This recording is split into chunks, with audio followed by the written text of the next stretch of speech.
Salam desain. Kali ini kita akan membahas tentang path finder.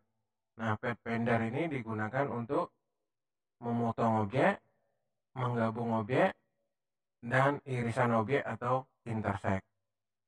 Nah, misalnya saya membuat sebuah objek di sini, elips, misalnya warnanya biru. Kemudian saya copy, seperti biasa tekan ART. Kemudian saya pilih misalnya warna kuning.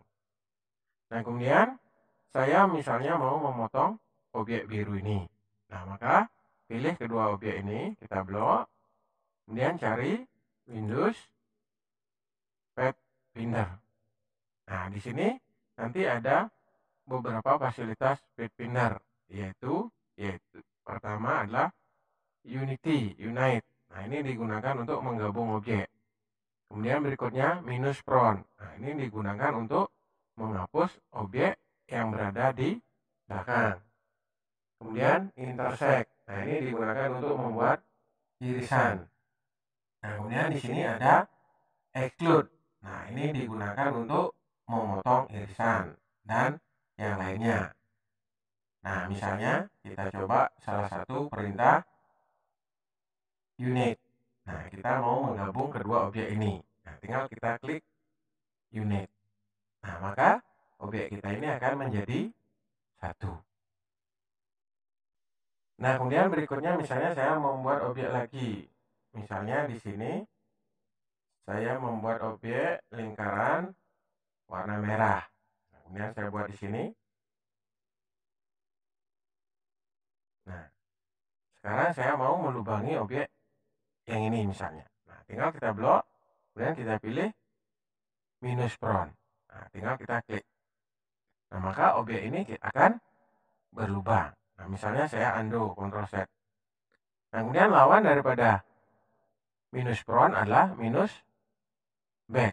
Nah, ini digunakan untuk memotong objek yang berada di depan. Jadi dipotong oleh objek yang berada di belakang. Contoh, misalnya merah, saya mau hapus dengan warna kuning ini. Tinggal kita blok, kita pilih -back. Nah, maka objek merah yang kepotong. Nah, misalnya saya Ctrl Z lagi. Nah, kemudian berikutnya, kalau kita blok semuanya, misalnya seperti ini. Nah, di sini ada perintah yang hampir sama, yaitu trim. Nah, ini digunakan untuk membuat atau memotong objek, tapi objek yang dipotong dan objek yang memotong tetap ada. Beda dengan -Prone dan -back. Objek yang memotong dia hilang. Nah, saya contohkan misalnya trim. Nah, maka objek yang memotong masih tetap ada. Nah, ini akan menjadi satu atau grup. Tinggal kita lepas menggunakan objek ungroup atau Shift Ctrl G. Maka objek ini akan pisah seperti ini. Nah, jadi objek yang kena potong dan objek pemotong yaitu merah masih tetap ada. Nah, kemudian berikutnya membuat irisan atau intersect. Nah, misalnya ini saya hapus. Nah, saya copy. Misalnya warna biru. Nah, kemudian ini saya copy duplikat. Nah, yang sebelah kanan kita pilih intersect. Nah, maka hasilnya akan objek berupa elip ini karena membuat irisan. Kemudian yang ini saya gunakan exclude.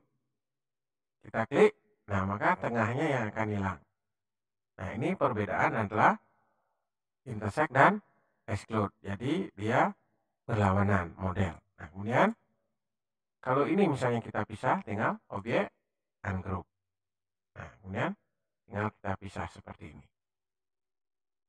Nah, kemudian berikutnya ada yang mirip lagi yaitu divide. Nah, divide ini sebenarnya gabungan antara intersect dan exclude ini. Nah, misalnya saya contohkan, misalnya Ctrl Z, saya ulang.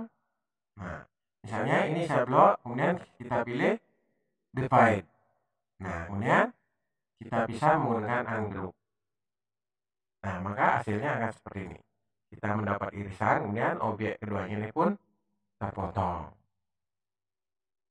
Nah, berikutnya adalah perbedaan antara trim dan merger. Nah, ini sebenarnya hampir sama. Contohnya misalnya seperti ini. Saya membuat objek warna merah, kemudian saya copy. Misalnya saya kasih warna orange. Nah, misalnya ini saya copy lagi, tekan Alt, kita pilih di sini. Nah, yang satu ini kita pakai trim. Nah, kemudian ini kita pakai merge. Nah, maka hasilnya ini akan sama. Objek, misalnya saya ungroup, ini saya ungroup. Maka kalau dipisah, nah akan mendapatkan objek yang sama. Tapi dia akan berbeda fungsinya kalau warna objek ini dibikin sama. Contoh, yang ini, nah ini saya Ctrl Z ulang. Nah, ini misalnya saya kasih orange juga. Jadi ini warnanya sama. Sekarang ini saya pilih trim, dan ini saya pilih merge. Nah, maka kalau dia merge, maka objek yang sama akan menggabung, mirip seperti perintah unite. Nah, sedangkan untuk trim, ini adalah dia akan berfungsi sebagai memotong. Nah, contohnya nanti seperti itu. Nah, misalnya perintah pet pinner ini kita coba untuk membuat logo Mastercard misalnya. Kemudian ini saya hapus. Nah, ini saya hapus dulu. Saya mau membuat lingkaran. Nah, warnanya orange.